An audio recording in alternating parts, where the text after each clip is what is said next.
Assalamualaikum warahmatullahi wabarakatuh. Selamat datang di perkuliahan penelitian eksperimen, bagian dari mata kuliah penelitian kuantitatif di Magister Keperawatan. Kita tahu sebagai perawat sering muncul pertanyaan, apakah intervensi yang kita lakukan benar-benar efektif? Apakah metode baru yang kita terapkan bisa memberikan hasil yang lebih baik bagi pasien? Pertanyaan-pertanyaan inilah yang kita akan dijawab melalui penelitian eksperimen. Menariknya, penelitian ini tidak hanya memperkuat praktik keperawatan di lapangan, tetapi juga membuka kesempatan bagi kita untuk berkontribusi dalam publikasi ilmiah dan pengembangan ilmu keperawatan di tingkat global. Saya, Iwan Purnawan, akan mendampingi Anda menjelajahi topik ini. Mari kita mulai dengan semangat, karena penelitian eksperimen bukan sekedar teori, tetapi sebuah langkah nyata untuk membawa perubahan dalam pelayanan keperawatan. Baik, mari kita lihat bersama topik utama yang akan kita bahas dalam perkuliahan ini. Ada 5 hal penting yang akan menjadi fokus pembelajaran kita. Pertama, kita akan mulai dari pre-eksperimental, sebuah desain yang sering menjadi pintu masuk bagi peneliti pemula untuk memahami eksperimen. Kedua, kita melangkah ke kuasi-eksperimental, yang banyak dipakai di bidang keperawatan, karena seringkali kondisi klinis tidak memungkinkan eksperimen murni atau true eksperimental. Lalu kita akan membahas true eksperimental, desain yang dianggap sebagai gold standar dalam penelitian kuantitatif. Tidak berhenti di situ, kita juga akan mengenal desain faktorial yang memungkinkan kita menguji lebih dari satu variabel sekaligus. Dan terakhir, kita akan membahas Randomized Control Trial atau RCT, desain yang paling kuat untuk membuktikan efektivitas intervensi dalam dunia klinis. Dengan menguasai kelima topik ini, Anda akan memiliki pemahaman yang komprehensif tentang bagaimana penelitian eksperimen dapat diaplikasikan untuk menjawab pertanyaan-pertanyaan penting dalam keperawatan.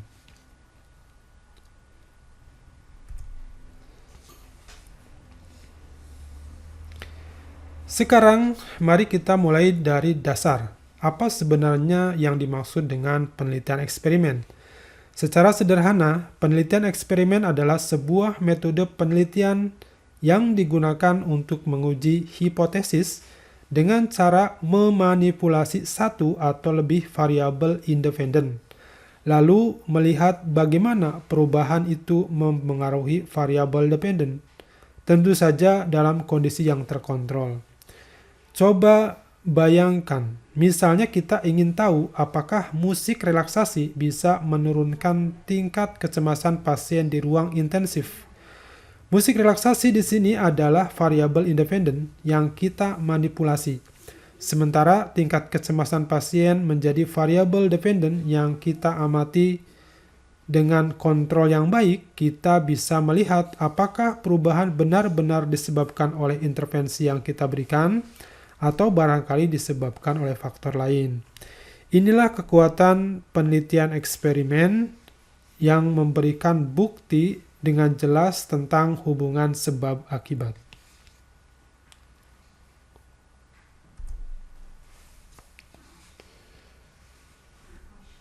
Setelah memahami pengertiannya, sekarang mari kita lihat apa tujuan utama dari penelitian eksperimen. Pertama, penelitian ini bertujuan untuk menguji hipotesis. Biasanya hipotesis itu menyatakan adanya hubungan sebab akibat antara variabel bebas dan variabel terkait. Dengan eksperimen, kita bisa membuktikan apakah dugaan itu benar atau tidak. Kedua, penelitian eksperimen ingin menemukan hubungan sebab akibat. Caranya dengan memanipulasi variabel bebas, lalu mengamati apa yang terjadi pada variabel terikat. Misalnya, ketika kita memberikan intervensi terapi relaksasi, apakah benar kecemasan pasien menurun karenanya? Dan yang ketiga, penelitian eksperimen memungkinkan kita memprediksi. Artinya, jika suatu intervensi terbukti efektif dalam kondisi penelitian, maka kita bisa memperkirakan hasil yang sama ketika intervensi itu diterapkan di kondisi serupa. Jadi, singkatnya, tujuan eksperimen bukan hanya untuk membuktikan, tetapi juga untuk memberikan dasar ilmiah agar praktik keperawatan kita lebih terarah, lebih akurat, dan tentu saja lebih bermanfaat bagi pasien.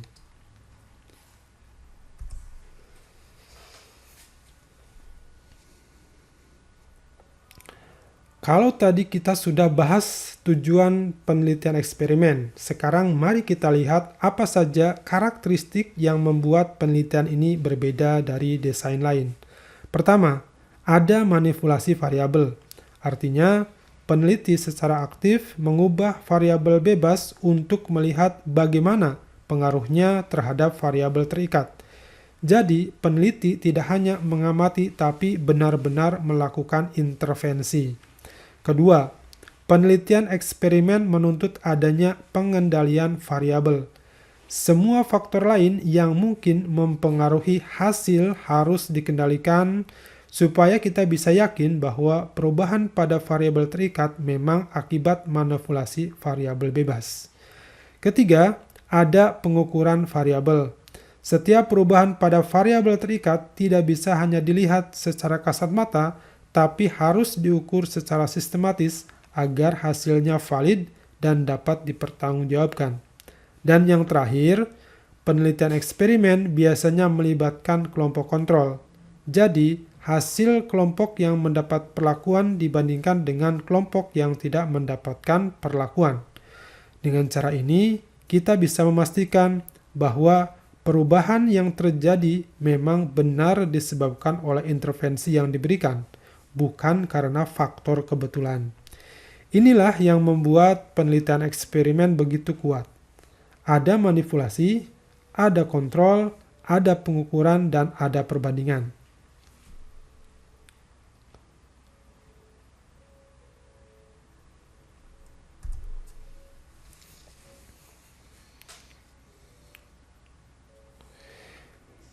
Sekarang mari kita pelajari lebih dekat tentang tahapan penelitian eksperimen. Tahap pertama adalah identifikasi masalah dan tujuan penelitian.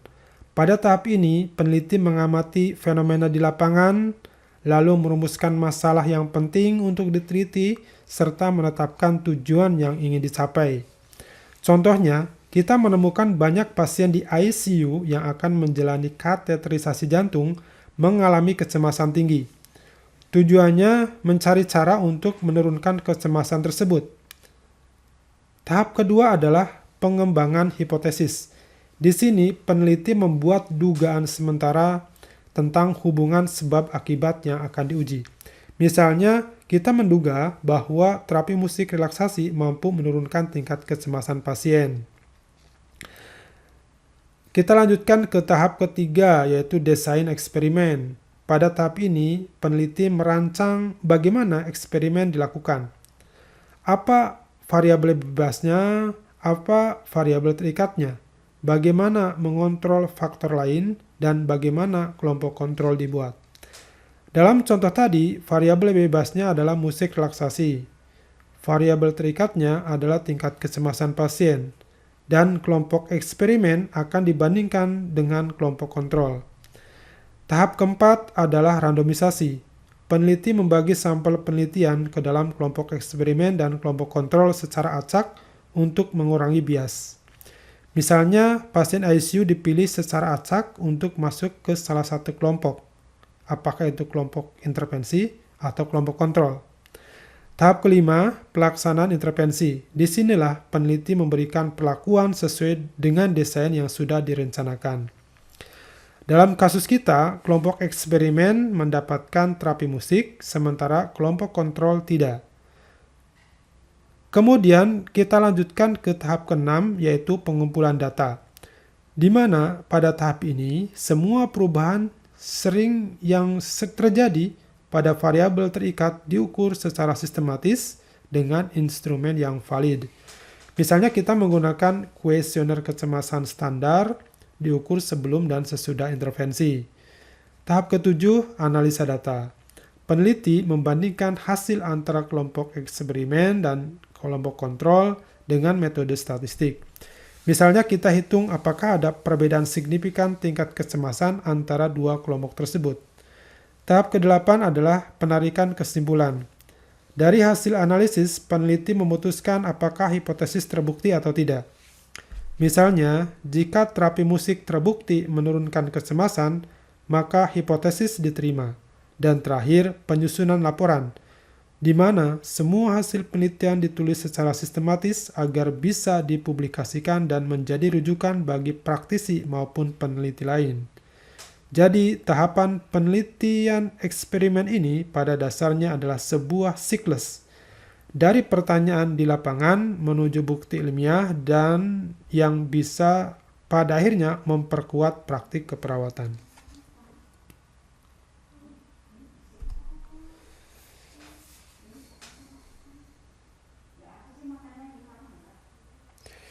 Setiap desain penelitian pasti punya kelebihan dan kekurangan, begitu juga dengan penelitian eksperimen.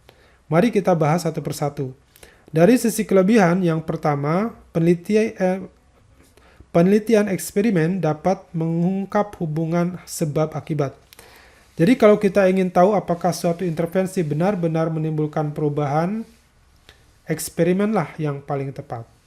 Misalnya, kita bisa memastikan apakah terapi musik relaksasi memang menyebabkan penurunan kecemasan pasien di ICU, bukan karena faktor kebetulan. Kelebihan kedua, penelitian eksperimen dapat diulang. Artinya, peneliti lain bisa melakukan eksperimen yang sama di tempat berbeda untuk melihat apakah hasilnya konsisten.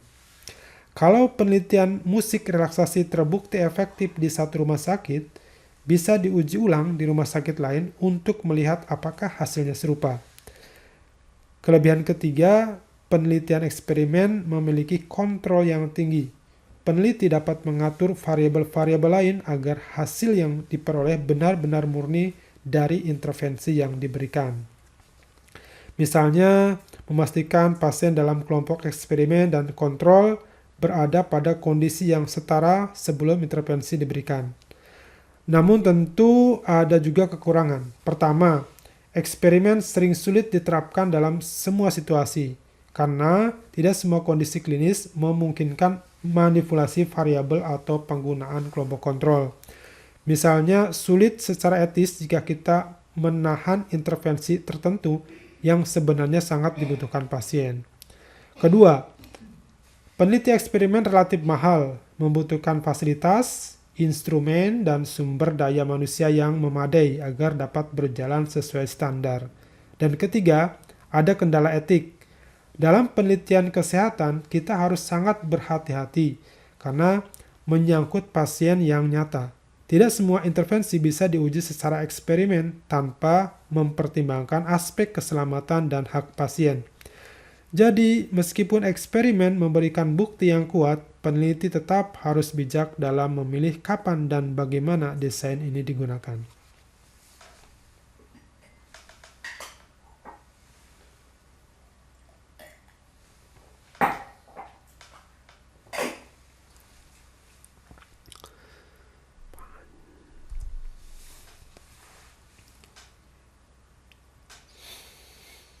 Baik, sekarang kita masuk ke pembahasan tentang jenis-jenis penelitian eksperimen yang disusun dari tingkat paling sederhana hingga yang paling kompleks. Jenis yang pertama adalah pre-eksperimental. Desain ini paling sederhana, biasanya tanpa kelompok kontrol dan tanpa randomisasi. Cocok digunakan untuk eksplorasi awal, tapi tentu kelemahannya adalah validitas internalnya rendah. Berikutnya ada kuasi eksperimen. Nah, kalau yang ini sudah ada kelompok kontrol, tapi belum sepenuhnya menggunakan randomisasi. Desain ini sering dipakai kalau penelitian lapangan tidak memungkinkan randomisasi penuh. Hasilnya lebih kuat dibandingkan pre-eksperimen, tapi tetap ada keterbatasan. Lanjut ke true eksperimental. Desain ini sudah lengkap, ada randomisasi, ada kelompok kontrol, dan ada intervensi. Karena itulah validitas internalnya juga tinggi. Sehingga lebih bisa menjelaskan hubungan sebab akibat yang lebih meyakinkan. Kemudian kita punya factorial design. Kalau yang ini level lanjut, karena peneliti bisa menguji lebih dari satu variabel independen sekaligus. Jadi tidak hanya melihat efek tunggal, tapi juga interaksi antar variabel. Dan yang terakhir puncaknya adalah randomized control trial, atau biasa disebut RCT. Inilah yang sering dianggap sebagai gold standar dalam penelitian eksperimen, terutama di bidang klinis. RCT menggunakan randomisasi ketat, kelompok kontrol, dan biasanya berskala besar. Hasilnya punya validitas internal maupun eksternal yang sangat tinggi, sehingga sangat diandalkan dalam pengambilan keputusan berbasis bukti. Jadi dari pre-eksperimen hingga RCT semakin ke atas tingkatnya semakin kuat. Juga kemampuan desain tersebut dalam membuktikan hubungan sebab akibat.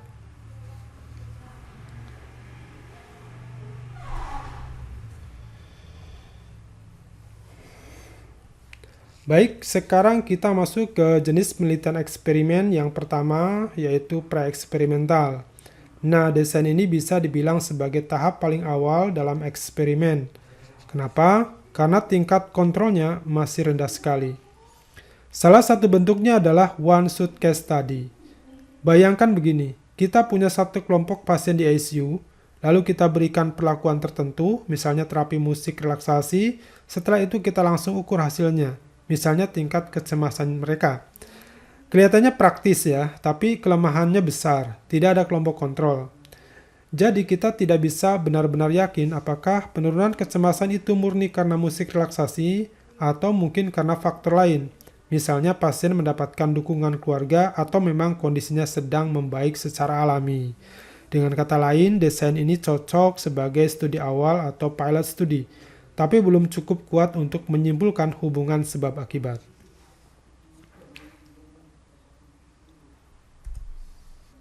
Selanjutnya kita bahas tipe kedua dari penelitian pre-eksperimental, yaitu one group pretest post-test design.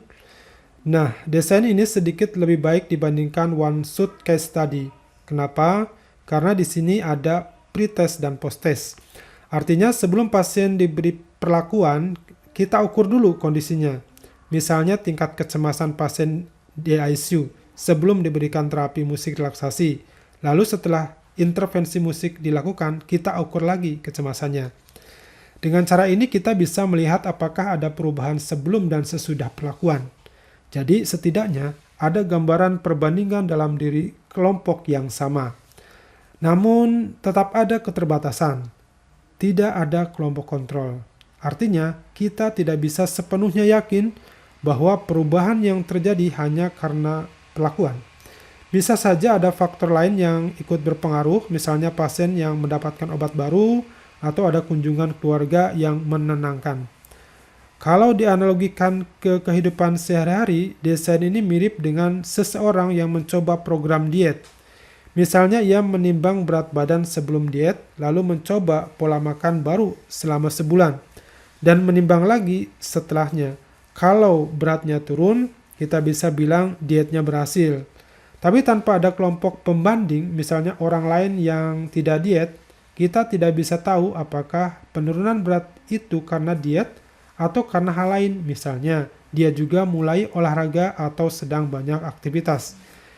Jadi, desain ini bagus sebagai langkah awal, tapi masih ada keterbatasan untuk menyimpulkan sebab akibat secara kuat. Sekarang kita sampai pada tipe ketiga dari desain pre-eksperimental, yaitu intact group comparison. Nah, desain ini mulai sedikit lebih maju dibandingkan dengan dua tipe sebelumnya. Dalam desain ini ada dua kelompok yang dianggap serupa, misalnya kelas A dan kelas B, atau dua ruangan pasien dengan karakteristik yang mirip. Satu kelompok diberi perlakuan, misalnya terapi musik relaksasi, sedangkan kelompok lainnya tidak diberikan perlakuan alias menjadi kelompok kontrol. Setelah itu, hasil dari kedua kelompok dibandingkan. Kelebihan desain ini adalah kita akhirnya punya kelompok pembanding.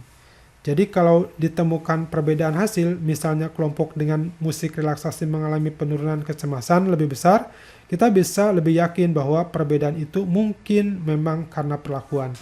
Tetapi tetap ada keterbatasannya karena tidak ada randomisasi. Kita tidak bisa benar-benar memastikan bahwa kedua kelompok benar-benar setara dari awal. Bisa saja ada faktor tersembunyi yang membedakan mereka, misalnya tingkat keparahan penyakit atau dukungan keluarga yang berbeda. Kalau mau dianalogikan, desain ini seperti kita membandingkan dua kelas mahasiswa, kelas A yang dapat tambahan kuliah motivasi dan kelas B yang tidak. Lalu kita bandingkan hasil ujiannya. Kalau nilai kelas A lebih tinggi, mungkin itu karena kuliah motivasi. Tapi bisa juga karena kelas A kebetulan lebih rajin dari awal. Jadi, desain ini lebih kuat dibanding dua sebelumnya, tapi masih ada kelemahan besar, yaitu soal kontrol dan soal randomisasi.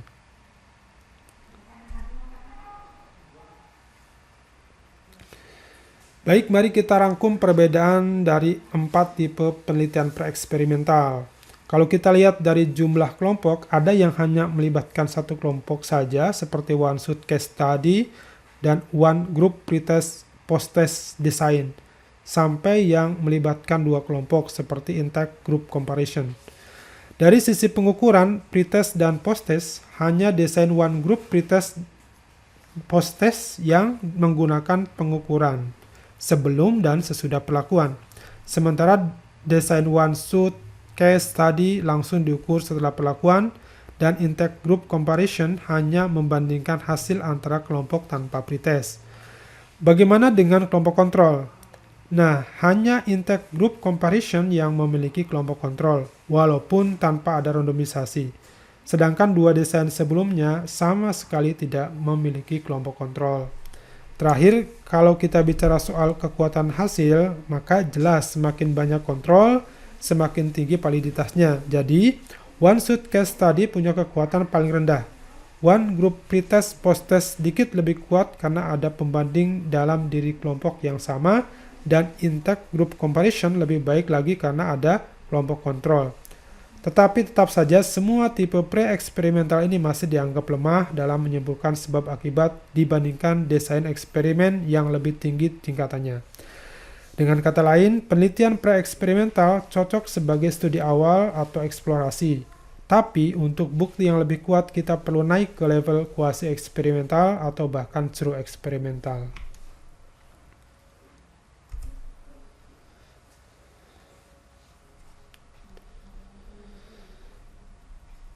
Sekarang kita naik satu level ke kuasi eksperimental.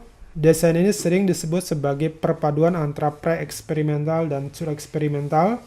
Kenapa? Karena sudah ada kelompok kontrol, sudah ada pretest dan post-test, tetapi belum ada randomisasi dalam pembentukan kelompoknya. Tipe pertama yang paling umum adalah non-equivalent control group design. Di sini, peneliti membandingkan dua kelompok yang memang sudah ada sebelumnya, tanpa pembagian acak. Misalnya kita punya pasien di ruang ICU A dan ICU B.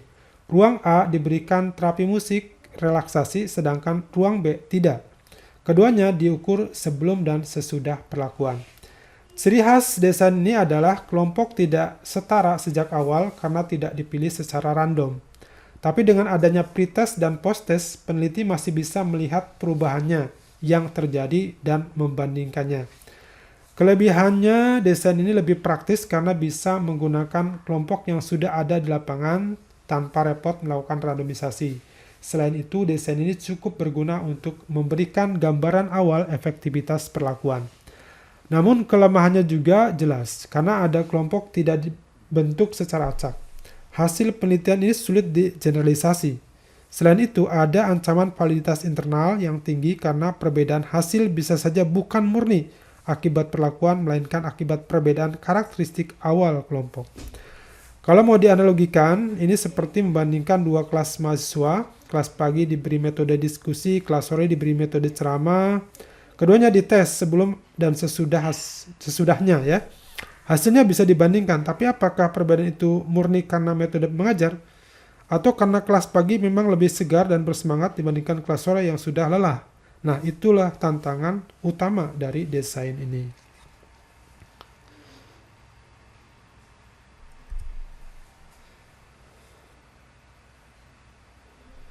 Sekarang kita bahas tipe kedua dari kuasi eksperimental, yaitu time series design. Desain ini punya ciri khas yang menarik karena variabel dependen diukur secara berulang-ulang, baik sebelum, selama, maupun setelah perlakuan diberikan. Misalnya, kita punya satu kelompok pasien ICU. Tingkat kecemasannya diukur beberapa kali sebelum perlakuan, lalu kita berikan terapi musik relaksasi, dan kemudian kita ukur lagi beberapa kali setelah perlakuan. Jadi, pola atau tren perubahan bisa terlihat dengan jelas. Karakteristik utama desain ini adalah hanya ada satu kelompok. Pengukuran dilakukan berulang kali dan perlakuan diberikan di tengah-tengah rangkaian pengukuran. Kelebihan desain ini adalah kemampuan untuk mendeteksi tren atau pola perubahan secara lebih detail. Kalau perubahan terjadi bertahap, desain ini lebih sensitif menangkap pergerakannya dibandingkan hanya mengukur sekali sebelum dan sesudahnya. Namun tentu ada kelemahannya, desain ini memerlukan waktu dan sumber daya lebih banyak, karena pengukuran dilakukan berkali-kali. Selain itu, tetap ada ancaman terhadap validitas internal. Bisa saja perubahan yang terlihat bukan murni karena perlakuan, tapi karena peristiwa eksternal, seperti adanya kebijakan baru di rumah sakit, atau karena pematangan alami pasien. Misalnya pasien memang makin tenang seiring waktu. Kalau mau dianalogikan, desain ini seperti mengukur berat badan seseorang setiap minggu selama 3 bulan. Lalu di tengah jalan ia mulai mengikuti program diet. Dari data mingguan itu kita bisa lihat jelas apakah tren penurunan berat badan memang muncul setelah diet dimulai atau sebenarnya sudah terjadi sejak awal.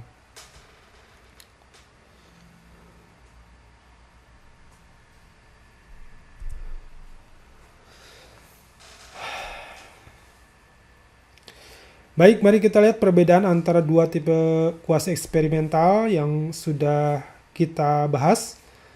Ada non-equivalent control group design dan time series design. Kalau kita lihat dari sisi jumlah kelompok, pada non-equivalent control group design ada 2 kelompok, satu kelompok perlakuan dan satu kelompok kontrol. Sementara pada time series design hanya ada satu kelompok saja yang diukur berulang-ulang sebelum dan sesudah perlakuan. Dari aspek randomisasi, keduanya sama-sama tidak menggunakan randomisasi penuh. Jadi itu sebabnya keduanya masih termasuk kuasi eksperimental, bukan true eksperimental. Nah, bagaimana dengan pengukuran? Pada non-equivalent control group design, pengukuran biasanya dilakukan sebelum dan sesudah perlakuan. Jadi hanya satu kali pretest dan satu kali post-test.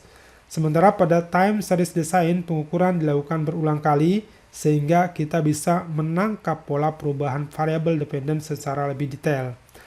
Lalu kalau bicara fokus, non-equivalent control group design lebih menekankan pada perbandingan antar kelompok perlakuan versus kelompok kontrol. Sedangkan time series design lebih menekankan pada pola perubahan dalam satu kelompok sepanjang waktu sebelum dan sesudah intervensi. Jadi singkatnya, non-equivalent control group itu fokus ke apakah kelompok A berbeda dari kelompok B, sedangkan time series fokus ke apakah ada pola perubahan dalam kelompok yang sama dari waktu ke waktu.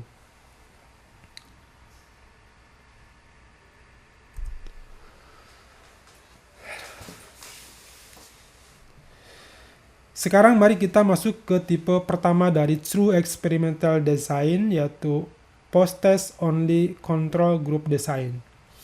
Bayangkan kita sedang membagi peserta penelitian menjadi 2 kelompok. Proses pembagian dilakukan secara acak sehingga setiap orang punya kesempatan yang sama masuk ke kelompok eksperimen maupun kelompok kontrol. Pada kelompok eksperimen, perlakuan diberikan sementara kelompok kontrol tidak mendapatkan perlakuan. Setelah itu, barulah peneliti melakukan pengukuran. Jadi, desain ini hanya mengandalkan data dari post-test tanpa ada pengukuran awal atau pretest. Kelebihan desain ini adalah kesederhanaannya. Peneliti hanya perlu melakukan satu kali pengukuran sehingga lebih efisien. Selain itu, desain ini juga menghindarkan peserta dari efek testing, yaitu bias yang muncul karena mereka sudah pernah menjalani tes sebelumnya. Namun kita juga tidak boleh lupa dengan keterbatasannya. Tanpa adanya pretest, sulit bagi peneliti untuk benar-benar memastikan bahwa kedua kelompok setara sejak awal. Memang ada randomisasi, tapi tetap ada potensi perbedaan yang tidak terdeteksi. Selain itu, desain ini tidak memberikan informasi tentang perubahan yang dialami secara individu sebelum dan sesudah perlakuan. Dengan kata lain, post-test only control group design itu sederhana dan efisien, tetapi tidak cocok jika peneliti ingin menelusuri perjalanan perubahan individu dari waktu ke waktu. Selanjutnya kita masuk ke tipe kedua dari True Experimental Design, yaitu Pre-test Post-test Control Group Design. Kalau tadi kita hanya mengukur sekali, sekarang kita menambahkan satu langkah yang penting, yaitu pretest. Prosesnya begini. Pertama, peserta peneliti dibagi menjadi dua kelompok secara acak, kelompok eksperimental dan kelompok kontrol. Sebelum perlakuan diberikan kedua kelompok eksperimen dan kelompok kontrol,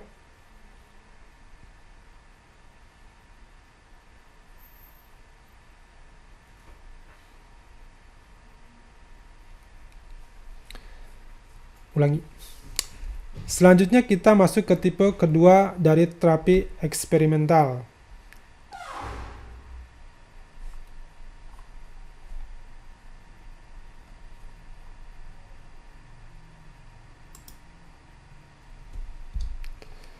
Selanjutnya kita masuk ke tipe kedua dari True Experimental Design, yaitu Pre-test Post-test Control Group Design.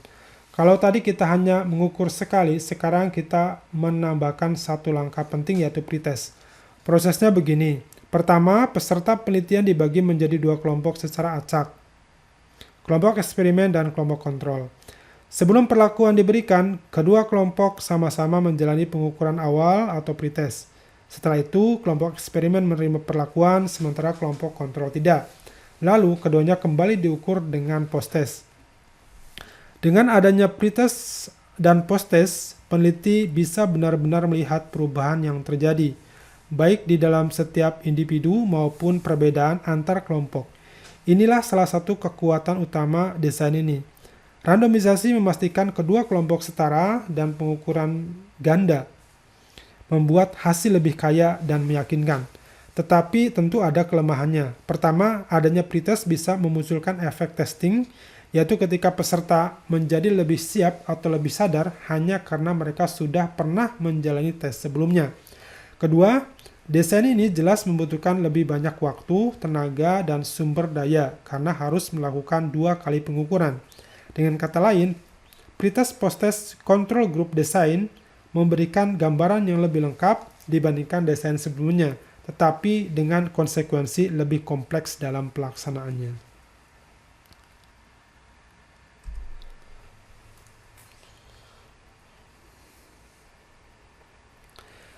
Setelah kita membahas kedua tipe True Experimental Design, yaitu Post-test Only dan Pre-test Post-test Control Group Design, mari kita bandingkan keduanya agar lebih jelas perbedaannya.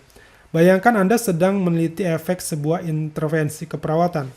Pada Post-test Only Design, Anda hanya melakukan 1 kali pengukuran setelah intervensi diberikan.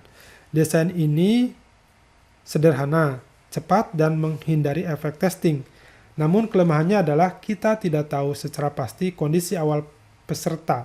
Kita hanya bisa mengandalkan proses randomisasi untuk memastikan bahwa kedua kelompok setara sejak awal. Berbeda dengan itu, pre-test, post-test desain memberikan kesempatan untuk melihat kondisi awal peserta melalui pre-test.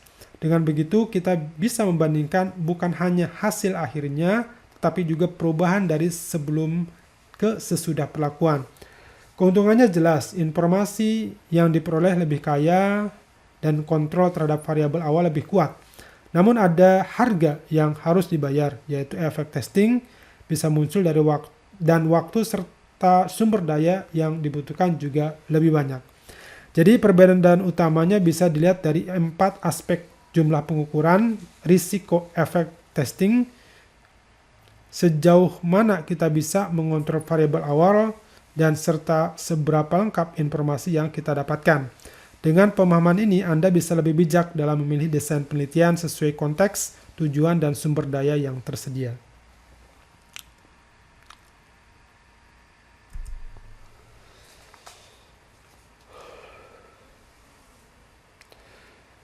Sekarang kita masuk ke salah satu desain eksperimen yang lebih maju, yaitu factorial design. Kalau pada desain sebelumnya kita biasanya hanya menguji satu variabel bebas terhadap satu variabel terikat, pada desain faktorial kita bisa menguji dua bahkan lebih variabel bebas secara bersamaan terhadap satu atau lebih variabel terikat. Mengapa desain ini penting? Pertama, karena efisiensinya. Bayangkan Anda ingin menguji dua intervensi berbeda, misalnya teknik relaksasi dan edukasi pasien. Daripada membuat dua penelitian terpisah, dengan desain faktorial Anda bisa menguji keduanya dalam satu penelitian, dalam satu eksperimen sekaligus. Kedua, desain ini memberi kita kemampuan untuk melihat interaksi. Artinya, apakah efek teknik relaksasi bergantung pada apakah pasien juga mendapatkan edukasi, atau sebaliknya. Dan yang ketiga, desain ini lebih realistis, karena dalam dunia nyata, pasien sering terpapar banyak faktor sekaligus, bukan hanya satu variabel tunggal. Kelebihannya jelas, fleksibel, efisien, dan komprehensif. Kita bisa menguji berbagai kombinasi faktor, mengurangi jumlah eksperimen, dan tetap mendapatkan gambaran menyeluruh. Namun, tentu ada kelemahannya. Analisis data menjadi lebih kompleks karena harus memperhitungkan interaksi antar faktor. Selain itu, semakin banyak faktor yang diteliti, semakin banyak pula peserta yang dibutuhkan untuk menjaga validitas penelitian. Jadi, faktor desain ini bisa dianggap sebagai cerminan dari kehidupan nyata yang kompleks, namun juga menuntut kecermatan lebih tinggi dari peneliti dalam perencanaan dan analisis data.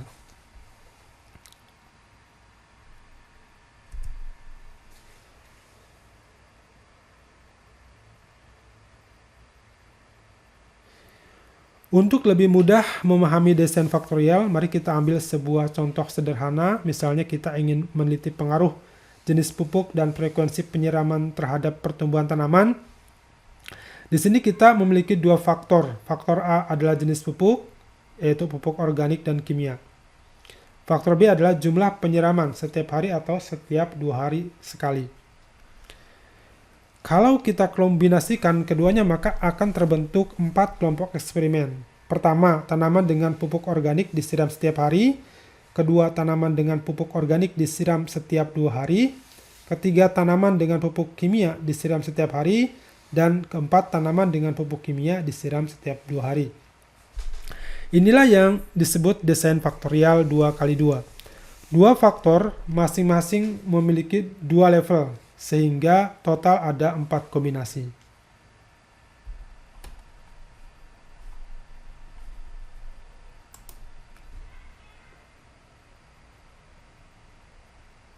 Kelebihannya adalah kita tidak hanya bisa melihat efek masing-masing faktor secara terpisah, misalnya apakah pupuk organik lebih baik daripada pupuk kimia, atau apakah penyiraman setiap hari lebih baik daripada setiap 2 hari.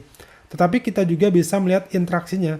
Bisa saja misalnya pupuk organik bekerja sangat baik bila disiram setiap hari, tetapi memberi efek signifikan bila penyiramannya hanya dilakukan 2 hari sekali. Dengan desain faktorial, analisis menjadi jauh lebih kaya karena kita bisa mengungkap, ya. Jadi kita bisa mengungkap pola interaksi antara variabel sesuatu yang lebih dekat dengan realitas kehidupan nyata.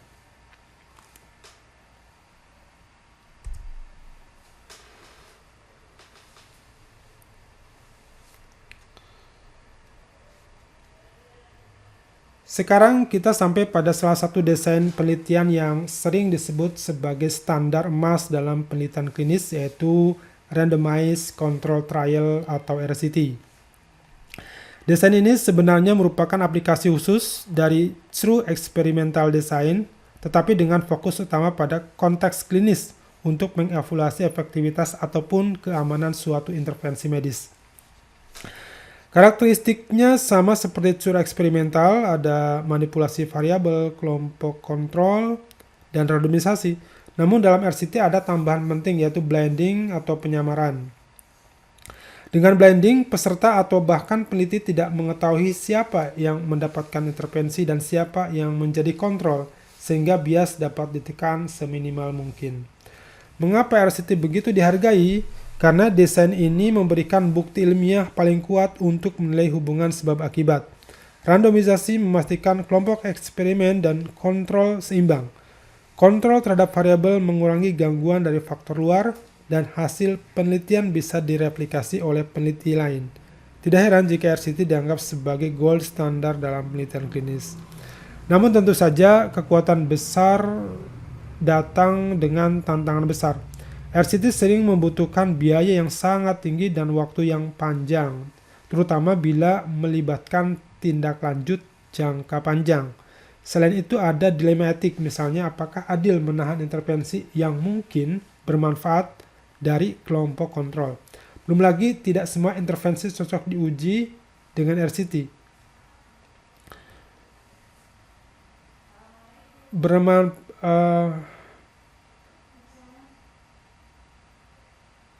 Belum lagi, tidak semua intervensi cocok diuji dengan RCT. Perekrutan peserta bisa sulit dan meskipun ada randomisasi, potensi bias tetap bisa muncul. Dengan kata lain, RCT adalah desain yang paling kuat untuk menghasilkan bukti ilmiah, tetapi juga paling menantang dalam hal etika, logistik, dan biaya. Untuk memperjelas, mari kita lihat contoh penerapan RCT dalam penelitian keperawatan. Bayangkan kita ingin meneliti efektivitas terapi musik relaksasi dalam menurunkan kecemasan pasien ICU yang akan menjalani kateterisasi jantung. Dalam desain RCT, pertama-tama pasien yang memenuhi kriteria inklusi direkrut, kemudian dibagi secara acak menjadi dua kelompok. Kelompok eksperimen diberikan intervensi berupa terapi musik relaksasi sebelum prosedur, sedangkan kelompok kontrol mendapatkan perawatan standar tanpa tambahan musik. Untuk mengurangi bias, peneliti bisa dilakukan dengan single blinding.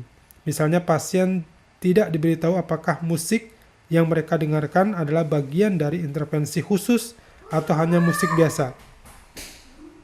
Hasilnya diukur menggunakan skala kecemasan sebelum dan sesudah perlakuan. Dengan cara ini, kita dapat menilai secara objektif apakah musik relaksasi benar-benar efektif mengurangi kecemasan pasien. Randomisasi memastikan kedua kelompok setara, adanya kontrol memberi pembanding yang jelas, dan blinding membantu menjaga objektivitas hasil.